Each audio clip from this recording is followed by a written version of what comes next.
നമസ്കാരം. വിഷ്ണുനായ സ്വാമി യൂട്യൂബ് ചാനലിലേക്ക് എല്ലാവർക്കും സ്വാഗതം.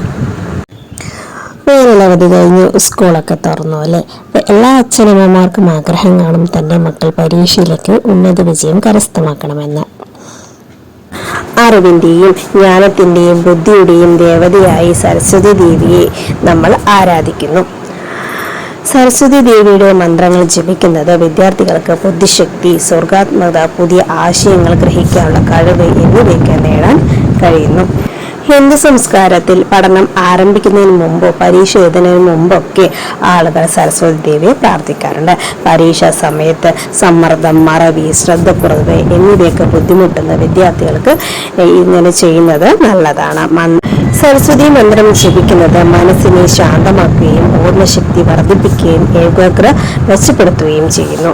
മന്ത്രങ്ങൾ പോസിറ്റീവ് എനർജി ഉൽപ്പാദിപ്പിക്കുന്ന ഒന്നാണ്. വിദ്യാർത്ഥികൾ ആത്മാർത്ഥതയോടെ ഭക്തിയോടെ സരസ്വതി മന്ത്രങ്ങൾ ജപിക്കുമ്പോൾ അത് ആത്മവിശ്വാസം, പഠനത്തിൽ മികവ് പ്രകടനമാക്കുവാനും കഴിയുന്നു. ഈ മന്ത്രങ്ങൾ നെഗറ്റീവ് ചിന്തകളെ അകറ്റി മനസ്സിനെ വ്യക്തമാക്കുകയും പരീക്ഷയിൽ ഉന്നത വിജയം നേടാനും ഏകാഗ്രത വർദ്ധിപ്പിക്കാനും വിദ്യാർത്ഥികൾക്ക് വേണ്ടി അമ്മമാർ ചെയ്യുന്ന ചില വഴിപാടുകൾ എന്തൊക്കെയാണെന്ന് നമുക്ക് നോക്കാവുന്നതാണ്. സരസ്വതി പൂജ. വിദ്യയുടെ ദേവതയായ സരസ്വതി ദേവിക്ക് പുഷ്പാഞ്ജലി, പാൽപായസം എന്നിവ വഴിപാടായി നടത്തുന്നത് ഉത്തമമാണ്.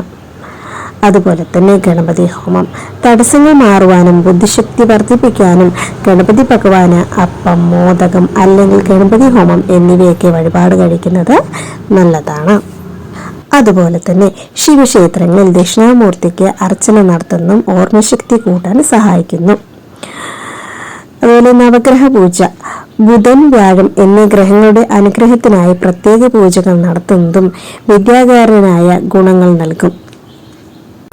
ഇതിനോടൊപ്പം തന്നെ കുട്ടികളെ കൊണ്ട് രാവിലെയും വൈകുന്നേരം സരസ്വതി മന്ത്രം ചൊല്ലാൻ പറയുന്നതും നല്ലതാണ്. സരസ്വതി മന്ത്രം. സരസ്വതി നമസ്തുഭ്യം വരദേ രൂപിണി വിദ്യാരംഭം കരിഷ്യാമി സിദ്ധിർഭവതു മേ സദാ എന്ന മന്ത്രം ചൊല്ലുന്നതും കുട്ടികൾക്ക് ഓർമ്മശക്തി കിട്ടാൻ നല്ലതാണ്. പഠിക്കുന്ന കുട്ടികളുടെ കൂടെ എപ്പോഴും അവരുടെ അച്ഛനമ്മമാരുടെ സപ്പോർട്ട് വേണം. അങ്ങനെയുള്ള കുട്ടികൾക്ക് മാത്രമേ വിജയിക്കാൻ കഴിയുകയുള്ളൂ. നിങ്ങളുടെ കുട്ടികൾ പഠനത്തിൽ പിന്നോക്കമാണെങ്കിൽ കൂടി നിന്നെക്കൊണ്ട് പറ്റും, ശ്രമിച്ചാൽ നിന്നെക്കൊണ്ട് വിജയിക്കാൻ പറ്റും എന്നതിൻ്റെ ഉപദേശങ്ങൾ കൊടുത്ത് നല്ല രീതിയിൽ അവരെ സപ്പോർട്ട് ചെയ്യുന്ന കുട്ടികൾ ഒരിക്കലും തോൽവിക്കുണ്ടാവില്ല. അവർക്ക് വിജയം മാത്രമേ ഉണ്ടാവുകയുള്ളൂ.